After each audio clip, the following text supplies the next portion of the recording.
Target ang mga masiselang isyu ng lipunan na sangkot ang ilang mga ahensya ng gobyerno at mga personalidad. Hihimayin ang iba't ibang mga isyu, balita at usapin. Puntirya ang mga tiwali at ilalantad ang mga mali sa pamahalaan. Walang sasantuhin. Tamaan na ang tamaan. Kung salot ka sa bayan, sapul ka ni Rex Cayano sa Target. On air.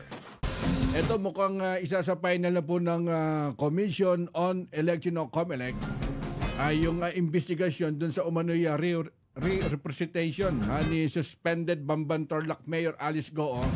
Siguro ito yung may kaugnay po dun sa kanyang Certificate of Candidacy o COC noong tumakbo po ito bilang alkalde nung last 2022 ha.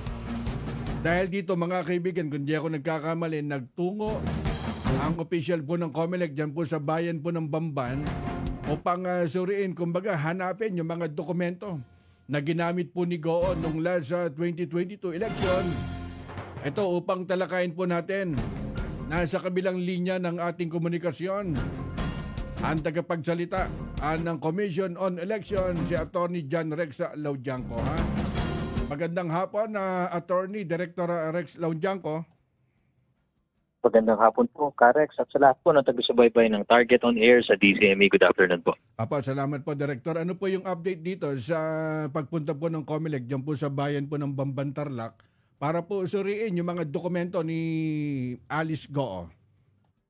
Tama nga po, kahapon nga po makatapos po ang aming voter education at ATM demonstration sa ating mga kapatid na indigenous people sa Mabalacat, Pampanga, ay tumungo po ang Fact-Finding Investigation Committee sa Bamban Tarlac kung saan po 4 na dokumento po ang sinuri ng aming fingerprint at handwriting experts. Una nga po yung application for voters registration ni Mayor Alice Goo. Ikalawa na ito po ay na-file sometime in April 2021. Ikalawang dokumento po yung certificate of candidacy po niya bilang mayor ng Bamban Tarlac. Ito po ay na-file sometime October 2021 din po. Sumunod naman po yung election day computerized voters list. Kung matatandaan niyo po, pag tayo'y bumoboto, meron pong listahan ng ating mga teachers, yung electoral boards, kung saan may pangalan tayo, may address, may larawan, pipirma po tayo doon at magtatamprint tayo. Dalawa po yan, isa nung 2022 elections at isa naman po nung 2023 Barangay NSK election. So sinuri po ito ng eksperto namin at inaasahan nga po namin ito ay naisumite any moment now po ng aming experts sa aming law department. Kung saan naman po inaasahan din namin ang aming law department po ay magsusumite ng kanilang fact-finding recommendation sa Commission and Bank hanggang Biyernes po. Ang mangyayari po dito, Karex, anuman po ang maging findings ng aming law department, yung fact-finding committee, aaprubahan po ito o i-reject ng inbank. Kung sakaling aprubahan po at may nakitang mga ebidensya sa paglabag ng batas panghalalan, susulong po tayo sa pagpa-file ng complaint po for an election offense o tinatawag nating material misrepresentation, kung saan magaganap po ang isang preliminary investigation, papadala ng kopya ng complaint ang ating respondent, pasasagutin sa pamamagitan ng counter affidavit at bibigyan ng pagkakataon makapagsumite ng kanyang mga ebidensya at testimonya. Kung sakaling tugma yung fingerprint ni Goo, ano po? Tama po, kung sakaling magtugma ang lahat ng dokumento doon ng fingerprint sa dokumento namin, 4 na dokumentong nabanggit at doon din po sa ibinigay ng NBI sa amin ng mga fingerprint analysis at certifications po niya. Kung sakali, Director, na meron pong mali doon sa mga ipinasa pong dokumento ni Goo, ano po yung magiging possible consequence po nito, Director? Opo, bagamat ayaw ko pong pangunahan, ang mangyayari po dito ay kung sakali man may basihan, may sapat na ebidensya at mapatunayan na yung tinatawag po ng NBI na si Go Huaping, yung Alice Goo na nasa NBI din at yung Alice Goo na nasa records ko ng COMELEC ay isang tao, maaari po at posible po ang pagsasampa ng kasong election offense na material misrepresentation base sa Section 74, 75 at 78 ng Omnibus Election Code. Ito po ay kasong kriminal na isasampa namin pagkatapos ng proseso ng preliminary investigation sa Regional Trial Court. At ano po yung susunod na hakbang ng COMELEC after po itong investigasyon nito, Director?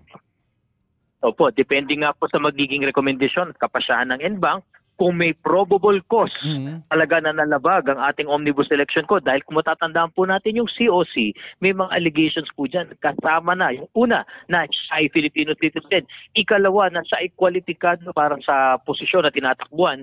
Sinungaan po yan. Kung yan ay nalabag, material misrepresentation, preliminary investigation tayo. Kung may probable cause, sasampa ng kaso sa korte dahil ang parusa po dito, kasong kriminal po ito na may parusang pagkakakulong.